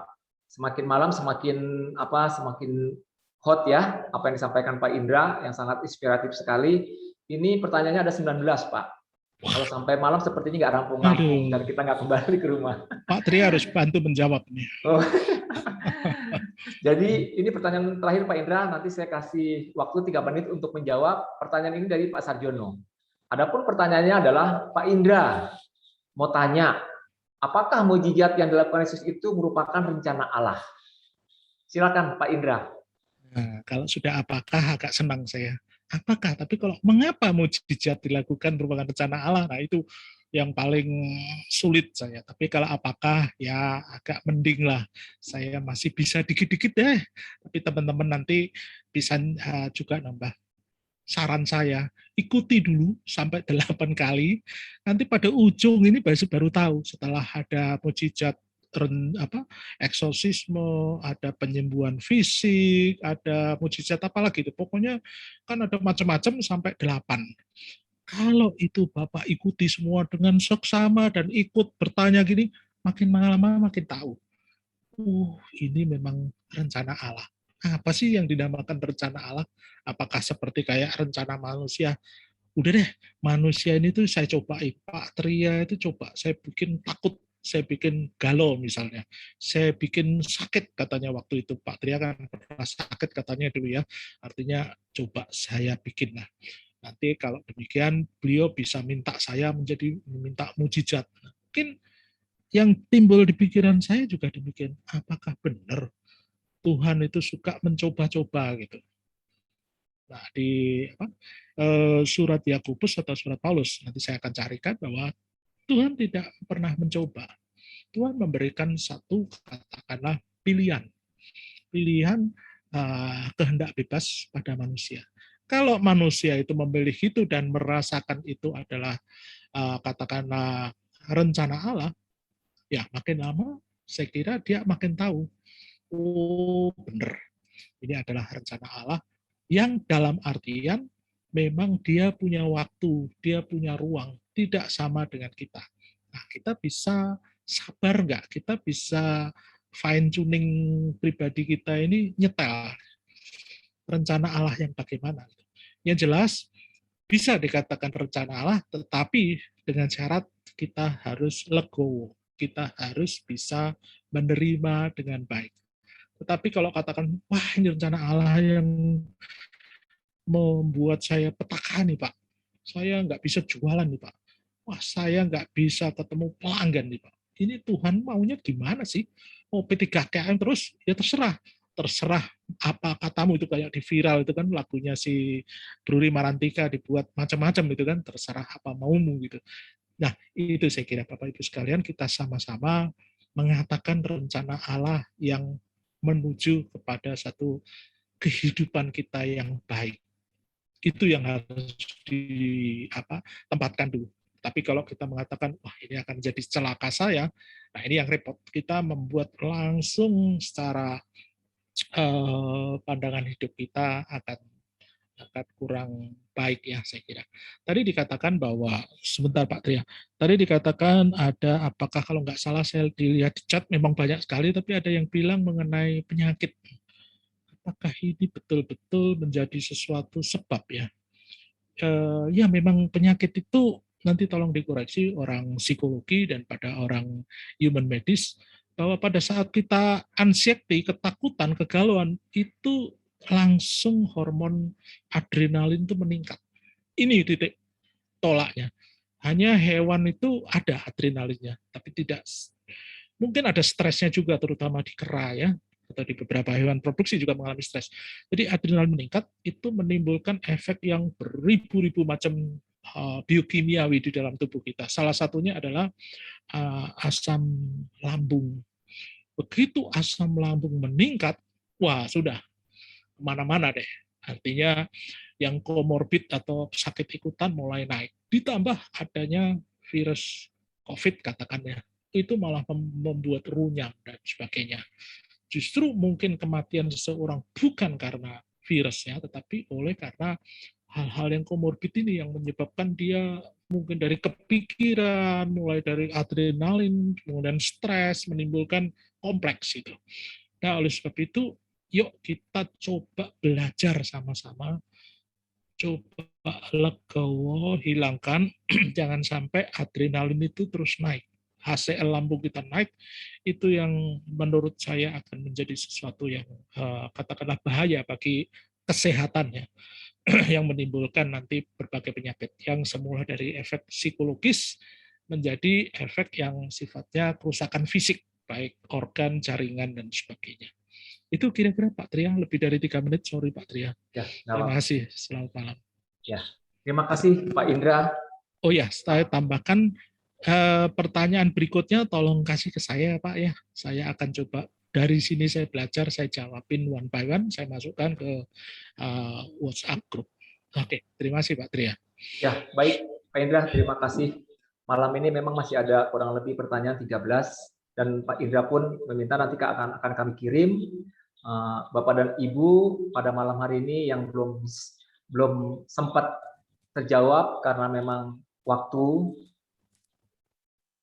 yang sudah ditentukan. Dari 1 sampai 6 pertanyaan, saya mengambil kesimpulan yang Pak Indra sampaikan. Dan sangat rendah hati Pak Indra. Yang pertama adalah 1 legowo. Dan ini adalah suatu jawaban yang sangat-sangat rendah hati. Yang kedua, berserah secara total. Dan ini pun ada suatu pertanyaan dari peserta. Berserah secara total. Yang ketiga, dan ini kata kunci, terjadilah sesuai kehendak-Mu. Dan kita yakin, apapun yang terjadi pada kita adalah hal yang terbaik yang Tuhan berikan. Dan ini menjadi benang merah apa yang disampaikan Pak Indra secara iman maupun spiritual, secara alkitabiah tadi Pak Indra sudah sampaikan untuk 2 tema ini. Dan ini oleh-oleh yang malam ini yang kita terima dari Pak Indra. Terima kasih banyak Pak Indra apa yang disampaikan. Dan ini menjadi pegangan kita untuk kedepannya supaya lebih beriman akan Yesus Kristus. Terima kasih sebelumnya Pak Indra. Karena waktu, kita lanjutkan untuk evaluasi dan kesimpulan, yaitu untuk closing statement yang akan dibawakan oleh Pak Indra. Waktu saya berikan kurang lebih 5 menit. Silakan Pak Indra. Ya, saya kira tidak ada yang lain lagi, artinya tidak perlu 5 menit, bahwa apa yang saya kemukakan betul-betul yang saya tulis, saya refleksikan diri saya sendiri, saya tidak pasti ada buatan ataupun gaya saya menulis di dalam artikel itu, tapi paling tidak saya juga pernah merasakan Bapak Ibu. Jadi ketika ditugaskan untuk menguraikan mukjizat, itu juga saya merasakan bahwa saya ini masih belum menerima mukjizat itu sebagai suatu, katakanlah, amunisi untuk spiritualitas. Makanya dengan ditugaskan untuk ikut mewartakan ini, berbagi kepada teman-teman, itu paling tidak menjadi daya ubah, menjadi satu transformasi diri agar 2 mukjizat ini menjadi spiritualitas saya sebagai katakanlah orang Kristiani yang beriman sejati yang mendalam. Itu yang coba saya terus perjuangkan. Jadi artinya bersama teman-teman, saya punya teman-teman baru di sini, punya persekutuan, suatu komunio yang baik sekali dengan teman-teman di Santo Paulus di sini dengan adanya KKS, sehingga mukjizat yang ada di dalam kitab suci menjadi betul-betul mukjizat untuk memperbaiki kehidupan saya dan teman-teman ke depan. Nah, tentunya tujuan kita adalah sama, yaitu kehidupan kekal yang nantinya diterima di kerajaan keselamatan. Begitu Pak Trian, terima kasih. Selamat malam. Apabila ada hal yang kurang begitu berkenan, mohon dimaafkan dan saya siap untuk memperbaiki. Bisa langsung ke WA saya ataupun ke arah apapun, nanti saya akan coba terima. Terima kasih. Tuhan memberkati. Selamat malam. Ya, selamat malam. Terima kasih Pak Indra atas evaluasi yang disampaikan, dan sudah dari awal pemaparan, tanya jawab sampai evaluasi sepertinya sangat tersambung ya, tidak ada yang terputus. Bapak dan Ibu peserta, mari kita lanjutkan untuk acara berikutnya adalah undian berhadiah. Undian berhadiah ini yang akan dapat malam ini adalah 2 peserta dengan kriteria yang pada awal pertama mengikuti KKS yang perdana, dan itulah yang menjadi peserta untuk undian malam ini. Untuk undian yang pertama, kami mohon mungkin Romo Anton sebagai Romo Paroki bisa dibantu untuk mengundi yang perdana. Yang pertama, Romo Anton. Ya. Stop Romo gitu Anton ya. Mungkin bisa nanti.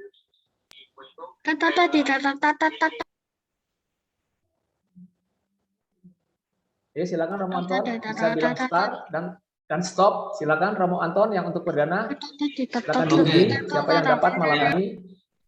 Oke. Ya, silahkan diputar. Ya.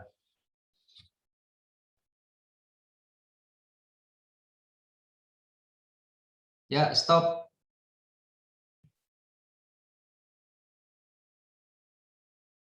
Wah, Pak Thomas Sutadi. Selamat Pak Thomas Sutadi. Ya, terima kasih Pak Romo Anton. Malam ini Pak Thomas tadi yang mendapatkan yang pertama. Selamat Pak Thomas. Terima kasih. Lalu, terima kasih. Terima kasih. Selamat ya. Nah, yang kedua adalah kita berikan kepada pemateri kita yang sangat inspiratif malam ini, yang memberikan pemaparan yang sangat jelas sekali. Saya persilakan Pak Indra. Oke. Ya, silakan Pak Indra. Hitung sampai 1000 ya, baru diputar ya, boleh ya sampai 1000 ya. Oke, 3, 2, 1, putar.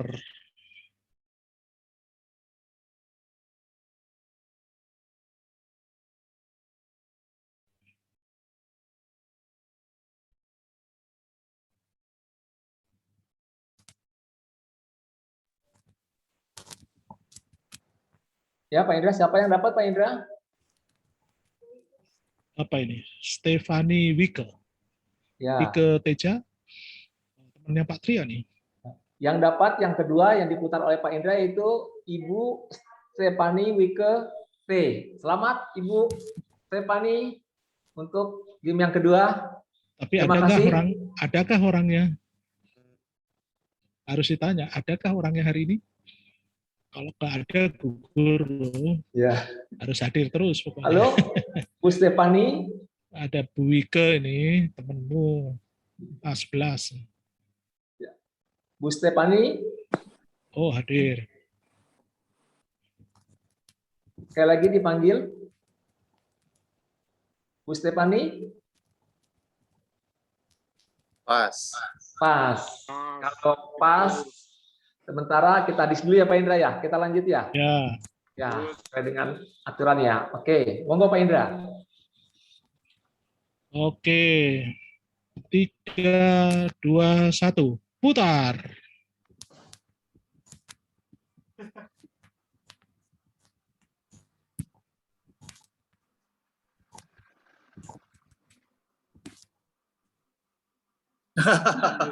Wah, ini KKN sama Pak Tria nih, Pak Yosef Kuma yang dapat. Waduh.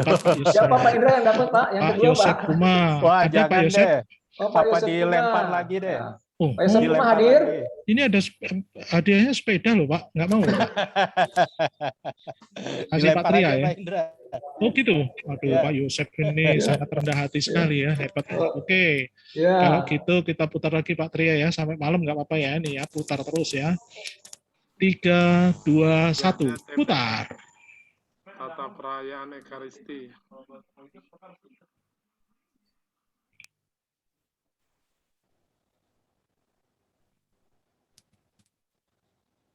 Wow. Siapa Pak Indra? Bapak Herbertus Rubio. Ah, Bapak Adakah? Herbertus Rubio? Ada orangnya? Ya, bisa tampil Pak. Kameranya dinyalakan. Ya, kameranya dinyalakan Pak. Herbertus Rubio. Ya, siap. Oh, luar Mantap, biasa Bapak malam Pak ini. Rubio. Iya, iya. Terima kasih. Ya, terima kasih Pak Herbertus. Yang Ya. kedua di putaran Pak Indra ini. Memang berkatnya dari pengajar yang sangat baik ini malam ini. Terima kasih Pak Indra dan selamat Pak Herbertus. Oke, baik. Kalau begitu kita untuk lanjutkan. Jadi malam ini game hanya 2, nanti malam berikutnya 2 untuk KKS yang ketiga. Acara selanjutnya adalah penjelasan untuk form evaluasi. Bapak Ibu peserta, untuk form evaluasi kami mohon untuk dapat mengisi untuk menjadi perbaikan kami sebagai penyelenggara KKS Paulus yang kedua untuk kedepannya lebih baik dan kita juga ada improve. Dan kami berharap kolom ini bisa diisi dan nanti linknya akan diberikan oleh panitia. Kami berharap sekali Bapak dan Ibu untuk perbaikan kita semua kedepannya agak lebih baik lagi. Mungkin mohon dibantu. Baik, kalau begitu kita untuk acara yang terakhir adalah doa dan berkat penutup. Untuk doa, kami mohon Pak Yakobus Sugeng, dan untuk berkat Romo Alfon.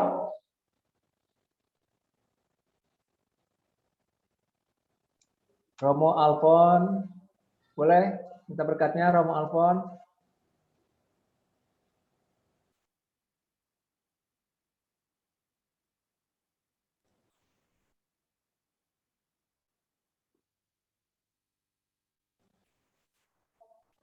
Oh, baik, Romo Alfonnya sudah tidak ada. Mungkin Romo Anton, boleh bantu untuk berkat Romo Anton, minta berkatnya. Baik, Pak Tria, silakan. Ya, Doa. untuk Pak Sugeng, untuk waktu, untuk doa dipersilakan. Romo, Bapak Ibu yang terkasih dalam Kristus, marilah kita akhiri sesi kedua kursus kitab suci di paroki kita pada malam hari ini. Kita satukan hati untuk menghadap Tuhan. Dalam nama Bapa, Putra dan Roh Kudus. Amin. Allah Tritunggal yang Maha Kudus, selamat malam kami mengucapkan kepadamu. Kami mengucap syukur atas penyelenggaraanmu pada malam hari ini. Kegiatan kursus kitab suci di paroki kami dapat berjalan dengan baik. Kami mengucap syukur atas Pak Michael Indra yang telah memaparkan materi pada kami pada kesempatan malam hari ini. Semoga apa yang dipaparkannya kepada kami benar-benar mencerahkan kami, sehingga kami dapat mengelola ketika kami menghadapi suatu permasalahan hidup kami. Kami tetap senantiasa berpasrah kepadamu, dapat belajar daripada sabdamu. Ya Bapak, kami akan mengakhiri pertemuan kami pada malam hari ini. Sebelumnya kami mohon berkat-Mu, semoga Engkau senantiasa memberikan kesehatan pada kami, sehingga kami semuanya dapat mengikuti kegiatan KKS yang ketiga yang akan datang di minggu depan. Bapa di surga, berkatilah kami semuanya, sehingga pada malam hari ini nanti kami semuanya dapat beristirahat dengan baik, melalui berkat yang akan Kau berikan kepada kami melalui Romo kami, Romo Anton. Tuhan bersamamu Dan bersama rohmu. Semoga saudara-saudari sekalian, segala apa yang baik yang kita dapatkan pada malam hari ini, istirahat kita pada malam hari ini dilindungi, dibimbing, dan diberkati Allah yang Maha Kuasa, Bapa dan Putra dan Roh Kudus. Amin. Amin. Bapak Terima dan kasih Ibu. Pak Michael Indra Bapak dan Ibu atas peserta Romo, materinya yang mantap. Bapak Ibu sekalian. Kasih Anton, Romo kasih, Benko, Romo. Romo Apon, Pak Indra, terima kasih banyak. Yuk, Tuhan sama-sama. memberkati. Terima kasih. Terima kasih Romo. Pak Indra, Romo. Yakobus Sugeng. Selamat malam. Selamat malam. Ya, terima kasih semuanya Bapak Ibu. Sampai Terima kasih semua. jumpa. Terima kasih Pak Indra. Terima kasih Pak Indra. Izin live. Luar Selamat biasa. Salam Pak Indra. Yuk. Istirahat. Pak Indra.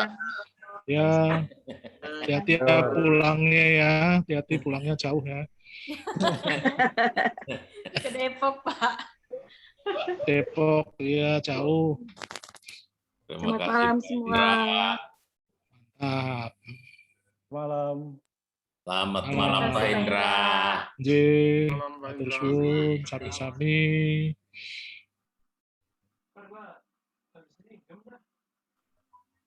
Terima kasih semuanya. Waduh, Terima kasih terima Pak kasih Indra, Bu terima Medan. kasih semuanya. Terima Ya, kasih selamat Pak istirahat. Arya. Terima kasih, Tuhan berkati. Amin. Terima kasih Terima Bu kasih Tia. Pak Bensa, Pak Ketua. Ya. Pak Wil sudah turun lingkungan ya. Ya. Oh, Terima kasih Pak Yopi. terima